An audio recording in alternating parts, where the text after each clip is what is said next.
மகிழ்ச்சி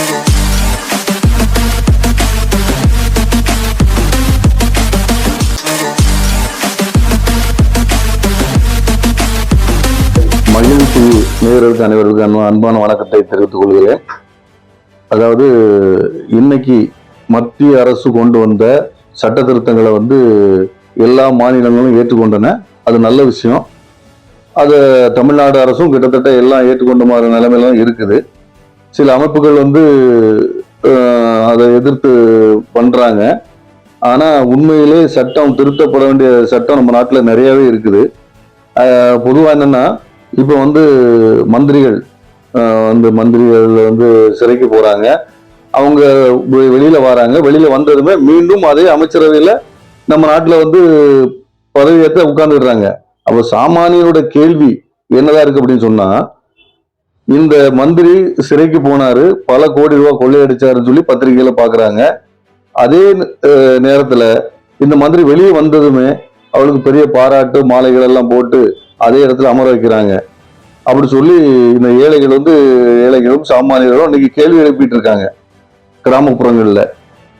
இது இப்படி இருக்கு. இந்த மாதிரி சூழ்நிலையில கந்து வெட்டி, கட்ட பஞ்சாயத்து அப்படின்னு சொல்லி ஒரு ஏழையோ ஒரு விவசாயியோ பாதிக்கப்பட்டு போனோம்னா ஒரு காவல் நிலையத்துல அவனுக்கு எந்த உதவி செய்யறதுக்கு யாருமே கிடையாது. இன்னைக்கு கந்து வெட்டி கொடுக்குறவன் பணக்காரன், செக்கு வாங்கி மோசடி பண்றவன் கொள்ளக்காரன். இன்னைக்கு பல வழக்குகள், செக்கு காசோலை வழக்குகள் தண்டிக்கப்படுது. ஆனா அந்த காசோலை வழக்குகள்ல பாத்தீங்கன்னா, அந்த காசோலையை கொடுத்த நபர் யாரு, அவன் என்ன ஊரு, அவன் ஜாதி என்ன, அவனுடைய போன் நம்பரு எதுவுமே தெரியும். டிஜிட்டல் உலகத்துல இருக்கும்.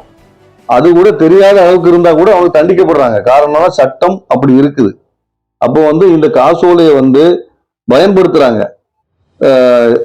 ரியல் எஸ்டேட்டுக்காரங்க, கந்து வெட்டிக்காரங்க, கட்ட பஞ்சாயத்துக்காரங்க, இவங்க எல்லாமே பயன்படுத்துறாங்க.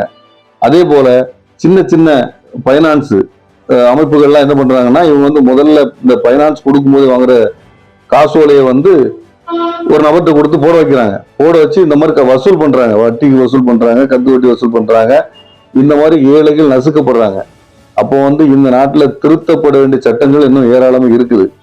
இதை மத்திய மாநில அரசுகள் கவனத்தில் கொண்டு கண்டிப்பா இது சட்ட திருத்தம் பண்ணணும். இது இன்னைக்கு ஏழைகளுடைய குரல்.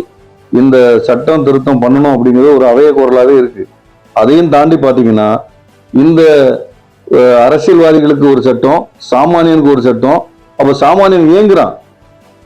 சாமானியன் நமக்கு இந்த நாட்டுல எதுவுமே நடக்காது, திருத்த முடியாதுன்னு சொல்லி அவனோட ஒரு முடிவுக்கு வந்துடுறான். அதனாலதான் இன்னைக்கு குற்ற விளைவுகளும் குற்ற சம்பவங்களும் அதிகமா போயிட்டே இருக்குது. சாமானியனுக்கு ஆதரவு இல்லை, ஒரு வெறுப்புலதான் அவன் குற்ற செயலுக்கு தூண்டப்படுறான். இதுதான் உண்மை. அதனால மத்திய மாநில அரசுகள் இந்த மாதிரி கொடுமையான சட்டங்கள், அதாவது காசோலை வாங்கி மோசடி பண்றாங்க, டிஜிட்டல் வேர்ல்ட்ல இருக்கும். இன்னும் சுதந்திர காலத்திலே கொண்டு வரப்பட்ட சட்டத்தை தான் நம்ம பயன்படுத்திட்டு இருக்கோம். இப்போ நம்ம ஒரு பெரிய வித்தியாசமான டிஜிட்டல் வேர்ல்டு இன்னைக்கு எல்லாருக்கும் மீடியா, வாட்ஸ்அப் காலகட்டத்தில் இருக்கும். இன்னைக்கும் அதே தான் ஃபாலோ பண்ணிட்டு இருக்கோம். அன்னைக்கு பிரிட்டிஷ் அரசாங்கம் கொண்டு நம்ம ஃபாலோ பண்ணிட்டு இருக்கோம். அல்ல எதையும் இதை திருத்தணும் அப்படிங்கிறது கண்டிப்பானது, ஏற்றுக்கொள்ளப்பட வேண்டியது, மக்களுக்கு சேவையாக பண்ண வேண்டியது ஒரு விஷயம் என்பது